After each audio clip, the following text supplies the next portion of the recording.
In this video, we are going to retune this BMW 120i F20 generation. This is the perfect example to show you what a real custom calibration that we make according to our standards is versus a crappy tune what was already on this car. So let me be clear, this is not to bash any tuning company whatsoever, but this is also the cause of the market, the clients, the customers that are demanding low prices, everything lower, cheaper, everything within 30 minutes must be done at the lowest price possible. And then, yes, you will have some companies that are offering some kind of tuning. I don't know what it is. It's not even a tuning in my opinion. That will like literally break this car or make this car. They don't even know by themselves. But this is not regarding one tuning company. This happens a lot in the tuning industry. And this is exactly what we are trying to explain to you guys. Like, hey, listen, an OTS map, or some OTS maps are okay, but still an OTS map or a basic cheap tuning because the car is just a 120i or a 116i or whatever, or it does exist for over 10 years, it doesn't mean that the tuning will be good. And it's like, I think 95% of the cars that come here tuned, no, I can be very honest, 100% of the cars that already comes in tuned to see like, okay, how is my tuning? We are retuning those cars because they are never according to our standards, because it's not a custom mapping what we make for this car within our philosophy. But in this case, we really encountered a very, very bad tuning, which I will try to explain also during this video in combination also with the owner of the car, because you see a lot of stories online for the B48A engine, also comments on my videos like, hey, this kind of power will break the car. No, a uncalibrated manner of tuning with too much torque, low down, throttle closures, too high boost, that will break the car. And in the end, if we fine-tune the car in a perfect way in which it will even deliver more power top end, but we linearly bring in the torque at the low RPM, will be perfectly safe. And this car was doing 463 Newton meters, those are peak numbers of course, of torque at very low RPM and only 260 horsepower with a stage 2 tuning, what the car already had. We managed to get that way better, lower torque, faster car, more reliability, more top-end power, a better linear power delivery in the end, and overall way more safety because we are requesting less of the vehicle and it's delivering more. But that takes time with a custom calibration, and that's why a custom calibration is also way more expensive than just a copy-paste map that you can put in a BMW or in whatever car you can think of. So let's start with measuring the car with the current tuning, what is on the vehicle. Not only to get the power numbers, we also have the graph that was made before with the previous tuner, on which we will delete the name of the tuner itself, because as I said, I'm not trying to bash anyone or something like that. I just want to show you the difference. We'll make a dyno run on this dyno, of course, both stock, but first with the current tuning on the vehicle, and I will show you also a little bit of the data that is combined with the tuning on the vehicle. And then afterwards we'll start and make our own tuning for this BMW 120i. So yeah, let's go.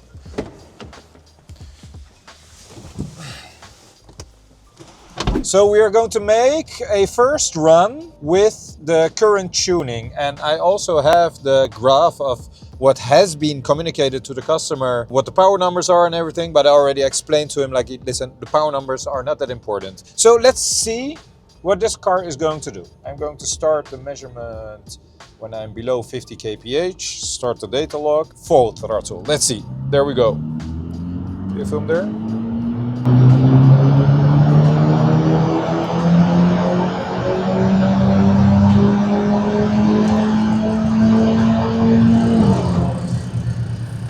This is exactly what I mean.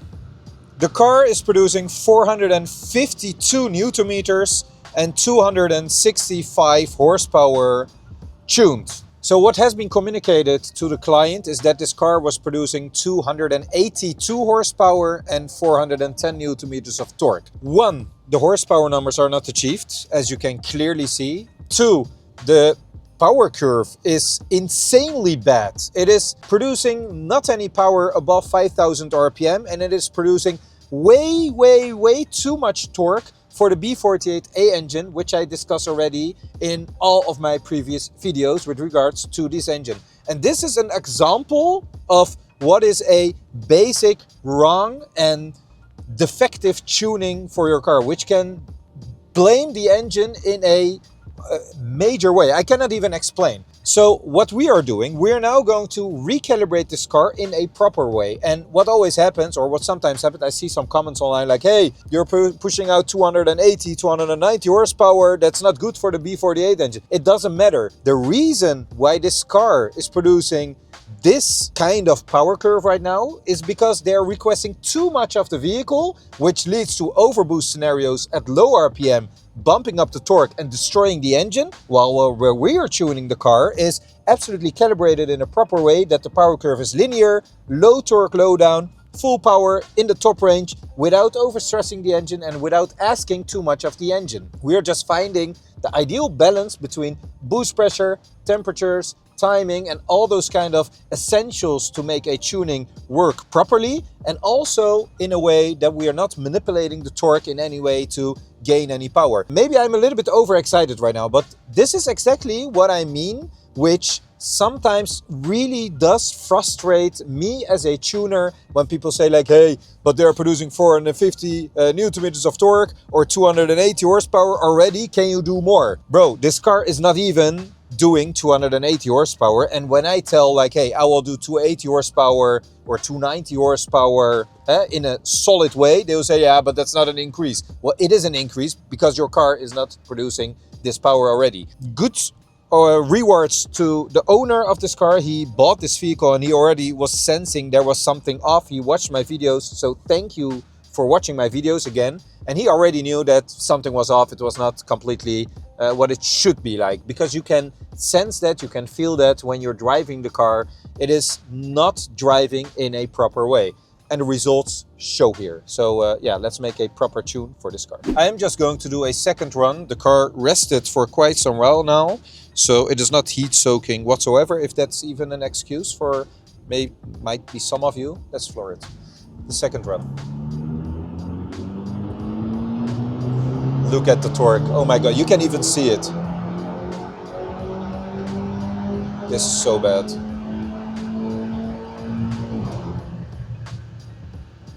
Oh man. 463 newton meters.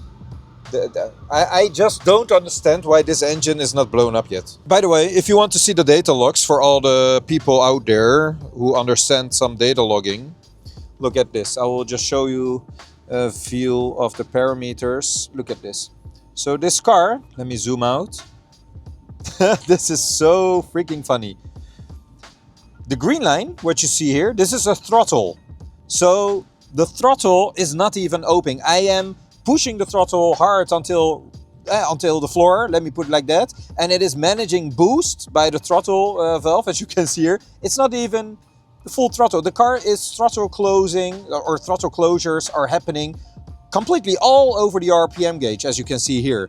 The boost is like doing 1.5 bar, I even think. 1.5 bar, oh my freaking hell. 1.5 bar at 3,400 RPM, and then I don't even know what it is doing here. So something is happening here, which is crazy bad. With regards to the timing, I'm not even going to look into those, but this is just a crap and cheap tuning solution for which the previous owner probably paid a lot of money. We are going to fix this car in a proper way. We don't call it chip tuning what we're doing, we call it custom calibrating, because we are specialized in BMWs. And these are the kind of maps, you can even call some of them OTS maps or something like that, not from every platform of course. I mean, you have good OTS maps, and this is a crappy OTS map, chip tuning, for maybe they paid like 200 euro or something like that for this one. Well, it is not even worth 200 euro, but this is completely shit. So I am a little bit messy right now. I just want this video not to be too professional. I just want to show you guys that I'm currently working on this car. I just finalized the flash without a tuner. I just flashed the car back with the original software. And this is the data log of the previous tune. And this is the original software. which I just flashed into the car. I did not do anything else, and now we are going to run this car. Let me connect to the car's ECU to make a proper data log even when stuck, just to be sure that there are no technical issues with the car. Also, I told the customer, and I tell every customer, one graph with no original graph included doesn't say anything. You cannot see what the gains of power or the losses with power are when you're tuning a car. You need to have a baseline, and if you have that baseline, then you can see a real difference what has been made between the baseline and the tuning for the vehicle. So now we are going to measure the baseline, and everything is set. This is also how I drive cars, with a laptop on my chin and everything. Okay, let's go. Fifth gear again. Start, floor it.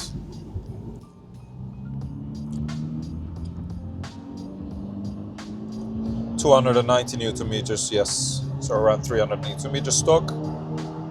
It should do 184.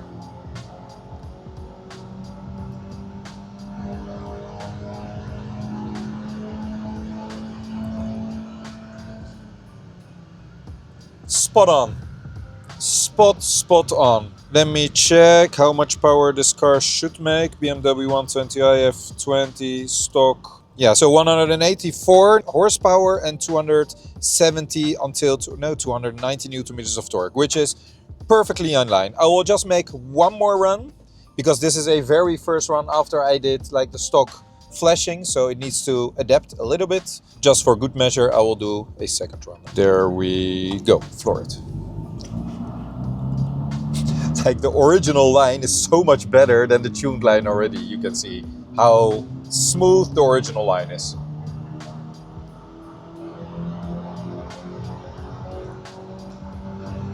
Here, now it does even better because the car is fitted with a downpipe and it's adapted. 190, 188, 297. This is exactly what I'm expecting of a stock BMW 120i. Let me check the data quickly if everything is okay-ish. Yes. So here you can see what BMW does.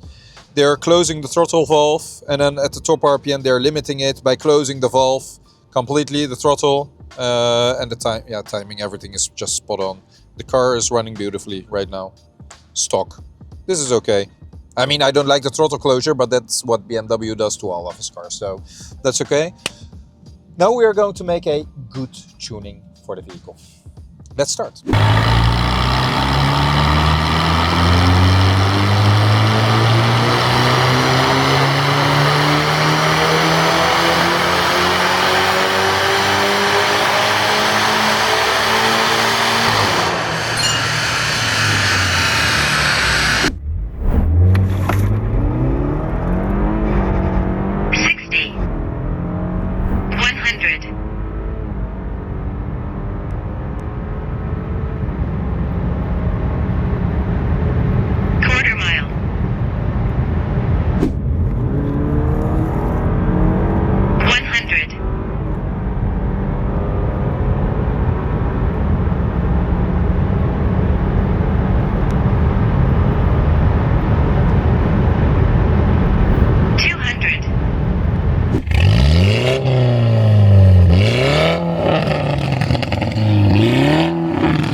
The 120i, and this is what I always do when I start up a automatic BMW with the driving modes, and that's putting it into Sport Plus and then into manual and then just shift myself. I'm that guy of a person. No, I'm that kind of a guy that drives his automatic car always in manual mode. Yeah, I just like to manage things myself and to get things under control. Also with regards to the tuning and the work that I do, of course. But this is a cool car. I mean, the B48 platform, you have already seen a couple of videos that we tuned these engines. You know, yesterday night I went to Eindhoven, and maybe the guys will be watching this as well. I know you will be watching this because you were watching my videos. I went to Eindhoven and there was someone with a B48 as well. I think it was a 320i, a F30 or F31, one of both, I don't remember anymore. And his car was also already tuned by someone else, and he was not having the burps when shifting. Now, you can of course program those kind of things in with XHP transmission tune, but besides that, there are also a lot of things that are deleted from the software when you have an OPF version car. So it's not only about tuning, but it's also about the knowledge of the software that BMW generates for a certain EU emission related things. What I can tell you right now, so this is a little inside info, is that, for example, if you have an OPF vehicle, it will not burble as such. It will not shift brep or make those ignition cut sounds when you're shifting, because it's emission related again, that it has been deleted from the software. So when we are tuning a car, it's not only about tuning the car on the current software version, because I simply don't do that. I will not tune every kind of software version that is on the car. I will always pick the right software version, and I can flash it myself accordingly to make my custom mapping on those kind of vehicles, because it's better. It will be better. It will be way more developed than finding out the wheel again and defining all the maps and everything. That's also a difference, what you can see. For example, if you go somewhere and they are tuning your car within 1, 2 or 3 hours, then most probably, you know, it's just flash and dash. They just put a file, put it on the car, and then you're done with it, you know?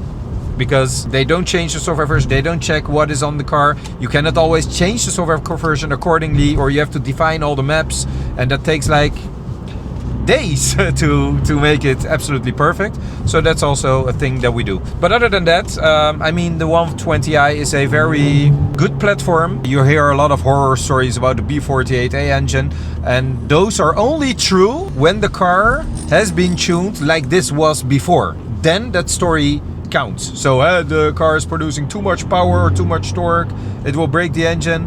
That's right. But in most dyno results that we see is that people are bumping up the dyno graphs. For example, this morning I saw a BMW X5M that was generating 1070 Newton meters of torque. That will simply break the engine. 1070 Newton meters of torque on the S63 engine at low RPM.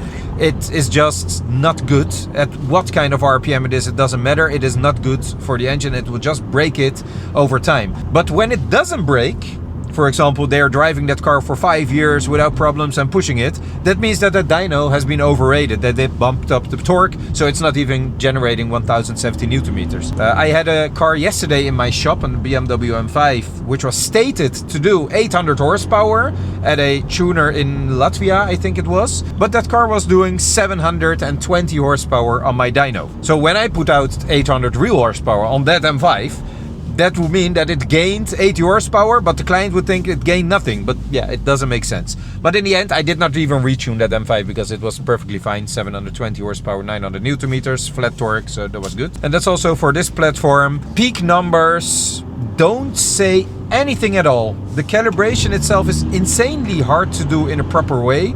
And that is exactly what this client also has achieved with our custom calibration on this vehicle. Especially, he needed to get used to the new linear map that we put into this car, because it was generating, you can see the old dyno graph, it was generating so much torque at low RPM and nothing at all at high RPM. It was like a diesel, but when you were pushing the throttle, the car would just, you know, bump your head into your headrest and then do nothing anymore, and it was just uncomfortable to drive it. So he got used to our linear mapping. He says, yeah, it is so much better. It is like a constant surge of power all the way. So from the start until red line, it is just pulling and pulling and pulling, and it feels way more solid while doing it. Not like I'm braking the engine or something like that. Because we kept the torque low, and made high power up in the RPM, and that's because of the fuel rating. So if you have another kind of fuel rating, for example 95 RON, will not produce this amount of power. We would limit the power down to approximately 250, 260 horsepower, depending on the hardware setup. But if you have 102 fuel, we will even gain more power in the top end, because you have better fuel and you can get more ignition timing out of that vehicle. But other than that, it is just a perfect driving car, linear power delivery.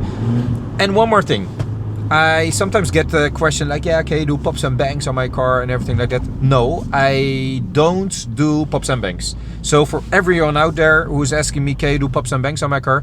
I will never do it. The thing that I do is with BMW logic. So BMW has a certain logic in incorporating burbles and pops and bangs to vehicles.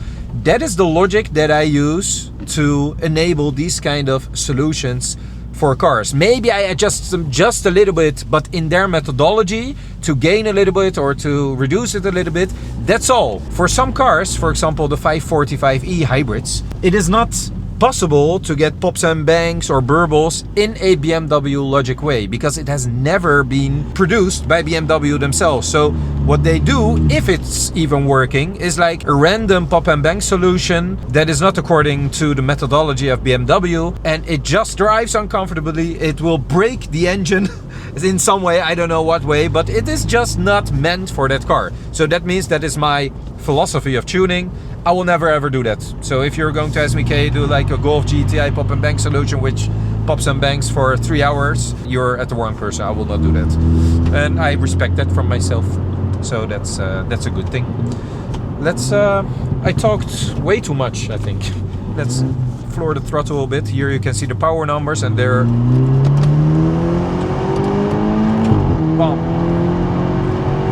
it's producing around 300 horsepower, this car. Look at this. It's so fluent. Linear, I mean. But it is just a 2-liter, right? Woo! Here, look at this. It just makes sense to rev it all out. Yeah. Of course, the brakes will be a little bit rubbish after a few times of braking, but other than that, it sounds good. Look, do you hear those burbles? Yeah. That's BMW logic, eh? With the catalyst downpipe, you hear them more louder, of course. They're more present. Pop.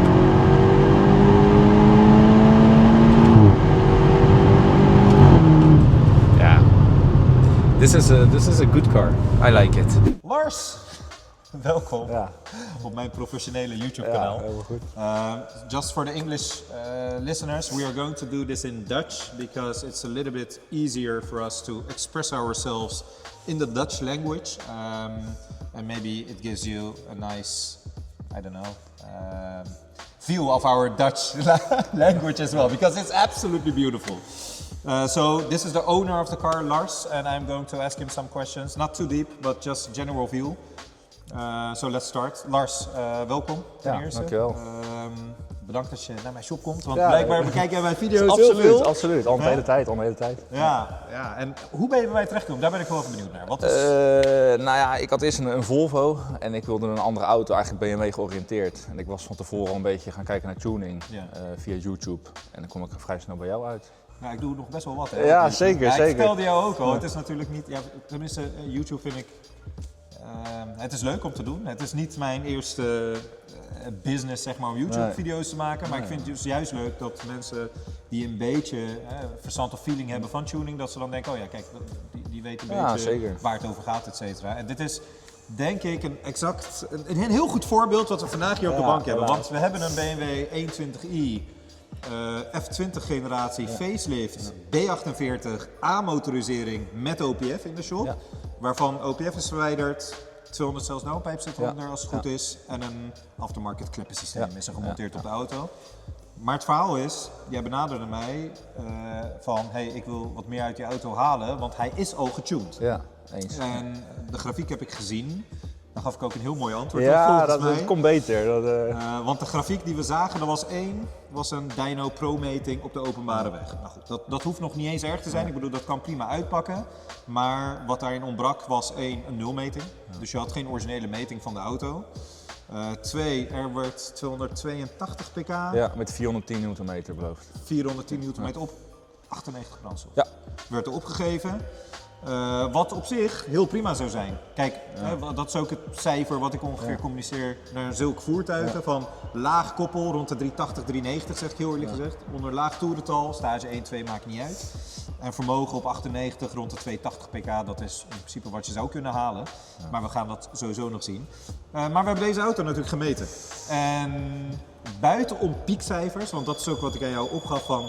Piekcijfers zijn niet zo belangrijk, is het vooral de vermogenskrommen, hoe die eruit ziet. Maar op de achtergrond eigenlijk de data, die klopte eigenlijk voor geen kant. Nee.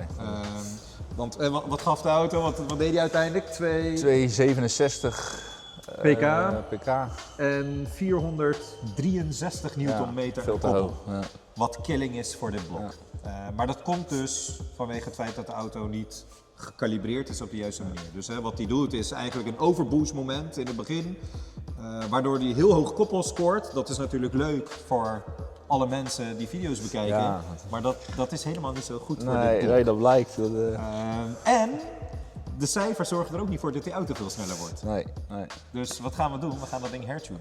Graag, ja, op de goede manier. Als het goed is. We gaan ons best doen. We hebben ook een nulmeting gedaan. Die zie je nu op het scherm staan. Er staat 188 pk en 297 Newtonmeter. Maar even een laatste vraag, wat voor mij even belangrijk is. Want het is heel moeilijk, denk ik, voor heel veel kijkers om te beseffen van... hoe merk jij nou dat een tuning wel of niet klopt, zeg maar? Dus het is echt letterlijk jouw ervaring. Ja. Het is geen goed of fout antwoord. Wat heb jij gemerkt aan de auto waarvan je dacht van, joh, ik ga toch even vragen van wat er aan de hand is? Ja, nou ja, kijk, 280 pk klinkt als veel. Ja. En ik vind die auto vlot, maar ik had niet het idee 280 pk vlot. Ja. Als ik het een beetje vergelijk met vrienden die ook snelle auto's hebben. Ja, dus vergelijking. Materiaal, denk ik, ja, het zou ook, als je tegen mij zegt 240 pk, zou ik het ook geloven. Ja, maar merkte je het ook in, kijk, we hebben natuurlijk op de grafiek gezien dat hij haalde sowieso geen 280 pk, rond de 260, 265 en dat was ergens bij de 5000 toeren. Ja. Daarna kakte die helemaal in met rare dips. Ja, zeg maar, er zat boven 5000 had je niks extra's. Je had geen vermogen. Nee. Dus uiteindelijk, die auto draaide te veel turbodruk, dat zie je ook in de datalogs terug. Dat is het gedeelte Engels wat ik heb gedaan. Te veel turbodruk, te veel hittegeneratie, niet gecalibreerd. En zorgt uiteindelijk voor performance losses in plaats van performance gains. En ook een slechtere drivability voor die auto. Maar ook de 0 tot 100 cijfer, want je hebt hem nooit ergens in de 50 gereden. Nee, op zo snel als 5,5. Ja. En dat is, Ja, ik ben natuurlijk geen fan van 0 tot 100 metingen, omdat het heel variabel is. Het is een variabele die enorm afhankelijk is van heel veel omstandigheden. Weggedrag, of tenminste de banden die eronder zitten, wegcondities, temperaturen, je eigen skills, die zijn ook natuurlijk heel belangrijk. Maar ik ga nu mijn uiterste best doen om die auto gewoon perfect af te stellen voor je. Ja, gaan. Hopen dat dat op de juiste manier gaat. Ik heb geen technische mankementen gezien aan het voertuig. Ja, dus de setup is in principe gewoon prima. En dan gaan we kijken wat we eruit kunnen halen. Graag, dankjewel. Ja? Box. Dankjewel. Let's do it. Yeah. So thank you all very much for watching this video. In the meantime, this was my old BMW M3. It's a M3 G80 in Grigio Telesto. Of the new customer, of course. Emre, congrats with your car, but it's already like 2 years ago. I don't know what it is, but it's still one of my favorite colors. It's a Lamborghini individual color. Like all BMW drivers will say, like, I have a Lamborghini color. Well, I had one, and now I have a boring black one. Speaking about boring black cars, this is definitely not a boring black car. The car is in full PPF. It's a black BMW M2 with beautiful, not gold, but goldish wheels, I would say. And with all the options that you can think of, the M-Performance pack, the spoilers, the carbon buckets and everything. And I'm so jealous because I sold my second M2 and I'm still driving the black M3 right now. But my heart really goes to an M2. And everyone's saying, yeah, don't buy a black M2 because it's boring. Well, it just isn't boring. If you have the right spec, if you give the person the right shoes, which I definitely don't have at this moment, then it will just look awesome. And if you agree with me, let me know. I'll see you in the next one. Take care. Bye.